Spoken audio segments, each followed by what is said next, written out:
Ժամը 4:30 Երևան։ Այն ժամանակ, երբ մայրաքաղաքը քնած էր ուժայինների հատուկ ստորաբաժանումները դիմակավորված ու զինված միաժամանակյա գործողություններով մուտք գործեցին ուժեղ Հայաստան ընդդիմադիր դաշինքի առանցքային դեմքերի բնակարաններ, դռների թակոցներ, որոնք արթնացրին ոչ միայն քաղաքական գործիչների ընտանիքներին, այլև ողջ երկիրը։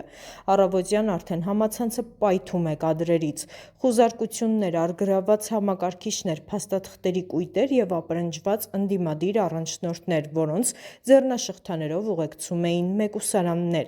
Սա պարզապես նախընտրական քարոզարշավ չէ, սա իրական նյարդերի պատերազմ է, որտեղ խաղադրույքը բացարձակ իշխանությունն է կամ լիակատար քաղաքական կործանումը։ Հունիսի 7-ի խորհրդարանական ընտրություններին մնացել են հաշված օրեր, և Հայաստանը երբեք այսքան մոտ չի եղել քաղաքական հրաբխի պայթյունին։ Մինչ իրավապահները տարածում էին ձերբակալությունների պաշտոնական հաղորդագրությունները, ուժեղ Հայաստան դաշինքի շտաբը գործի անցավ։ Ընդամենը ժամերի ընթացքում սոցիալական ցանցերով հնչեց համախմբման կոչ, և այն, ինչ տեղի ունեցավ կեսօրին, շոկի ենթարկեց նույնիսկ փորձառու վերլուծաբաններին։ Երևանի կենտրոնը կաթվածահար եղավ Մաշտոցի պողոտայից, Աբովյան ու Նալբանդյան փողոցներից դեպի Հանրապետության հրապարակ շարժվող մարդկային հոսքերը հիշեցնում էին տարերային աղետ հազարավոր քաղաքացիներ Հայաստանի դրոշներով, վանկարկումներով ու սուլոցներով ողողեցին երկրի գլխավոր հրապարակը։ «Մենք թույլ չենք տա վախի մթնոլորտով խլել մեր քվեն»։ Յուրաքանչյուր ձերբակալված գործիչ նոր հազարավոր մարդկանց է բերում փողոց։ Հարթակից ամբոխին դիմեց դաշինքի առաջնորդներից մեկը, ում ձայնը խլացնում էր հազարավոր շուրթերից հնչող «Ազատություն» և «Ուժեղ Հայաստան» վանկարկումների մեջ։ Տարեցներ, ուսանողներ, մտավորականներ ու մարզերից ժամանած քաղաքացիներ։ Հրապարակը դղրդում էր բառի բուն իմաստով։ Մարդկանց էներգիան էլեկտրականացված էր։ Դա պարզապես քաղաքական միտինգ չէր, դա ցասման ու դիմադրության բացահայտ ցուցադրություն էր։ Մինչ հրապարակը ալեկոծվում էր, Հայաստանի Հանրապետության քննչական կոմիտեն և դատախազությունը հանդես եկան հրատապ հայտարարություններով, որոնք էլ ավելի բորբոքեցին կրքերը։ Ըստ պաշտոնական վարկածի, ձերբակալությունները կապված չեն քաղաքական հայացքների հետ, այլ բացառապես քրեաիրավական հարթությունում են։ Ընդդիմադիր գործիչներին ներկայացված մեղադրանքների փաթեթը ծավալուն է ու աղմկոտ։ Քաղաքական քարոզարշավին խոչընդոտելը, ըստ իրավապահների ընդդիմության, որոշակի խմբեր կազմակերպված կերպով տապալել են իշխող ուժի հանդիպումները մարզերում, հրահրել քաշքշուկներ և ահաբեկել ընտրողներին։ Խուլիգանություն և բռնության կոչեր։ Պաշտոնական հաղորդագրության մեջ նշվում է, որ սոցիալական հարթակներում և հանրահավաքների ընթացքում հնչել են սահմանադրական կարգի, բռնի տապալման և ֆիզիկական հաշվեհարդարի բացահայտ կոչեր,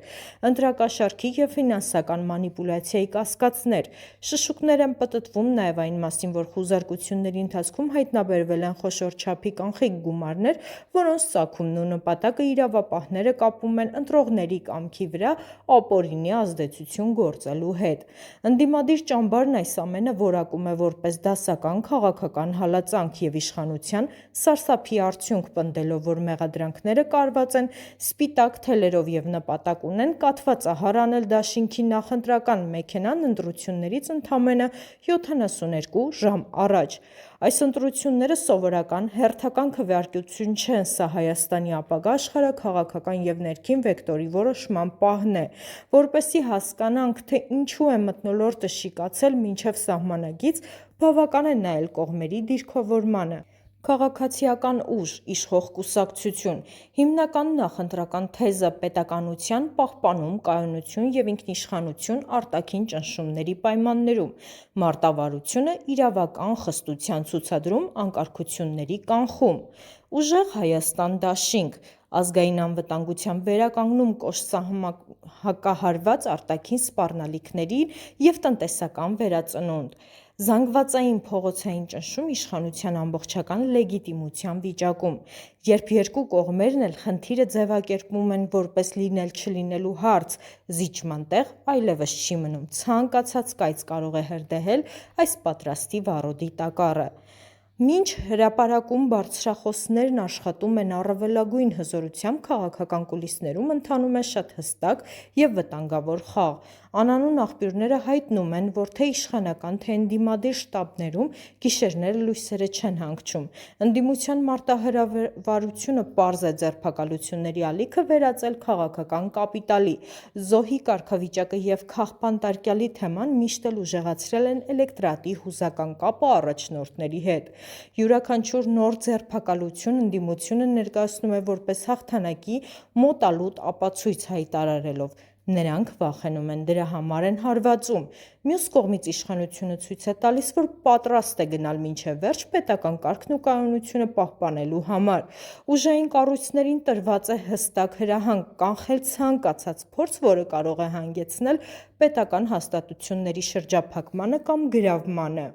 Այս ամենը կատարվում է միջազգային աննախադեպ ուշադրության ներքո։ Երևանի հյուրանոցները լեցուն են օտարերկրյա դիտորդներով, դիվանագետներով և լրագրողներով։ Արևմտյան դեսպանատներից մեկը մյուսի հետևից հանդես են գալիս զսպվածության կոչերով, մինչդեռ աշխարհաքաղաքական կենտրոնները ուշադիր հետևում են, թե ուր կթեքվի հայաստանյան նավը այս փոթորկի արդյունքում։ Միջազգային հանրության համար կարևորագույն չափանիշը լինելու է ընտրությունների լեգիտիմությունը, եթե ընդդիմության առաջնորդները մնան ճաղերի հետևում, նաև ընտրությունների օրը դա կարող է լուրջ հարցականի տակ դնել քվեարկության արդյունքների միջազգային ճանաչումը, առաջացնելով նոր, էլ ավելի խորը քաղաքական ճգնաժամ։ Ինչ կլինի հաջորդ թիվ։ Հայաստանը մտել է մի փուլ, որտեղ իրադարձությունները կանխատեսելը դառնում է անհնար։ Առաջիկա 48 ժամերը որոշիչ են լինելու։ Կհաջողվի արդյոք ընդդիմությանը փողոցի ճնշմամբ ազատ արձակել իր գործիչներին, թե իրավապահ համակարգը կպահի կոշտ դիրքերը,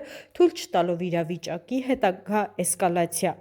Մեկ բան հստակ է՝ հանրապետության հրապարակի դղրդյունը հասել է բոլոր կաբինետներին։ Ընտրապայքարը հասել է իր գագաթնակետին և հունիսի 7-ին հայ ընտրողը քվեարկելու է ոչ միայն հանուն այս կամ այն կուսակցության, այլ հանուն այն բանի, թե ինչպիսի մեթոդներով և ուր է ընթանալու երկիրը հաջորդ տարիներին։ Մեզ սպասվում է պատմական շաբաթվա վերջ, որի արձագանքները դեռ երկար կլսվեն։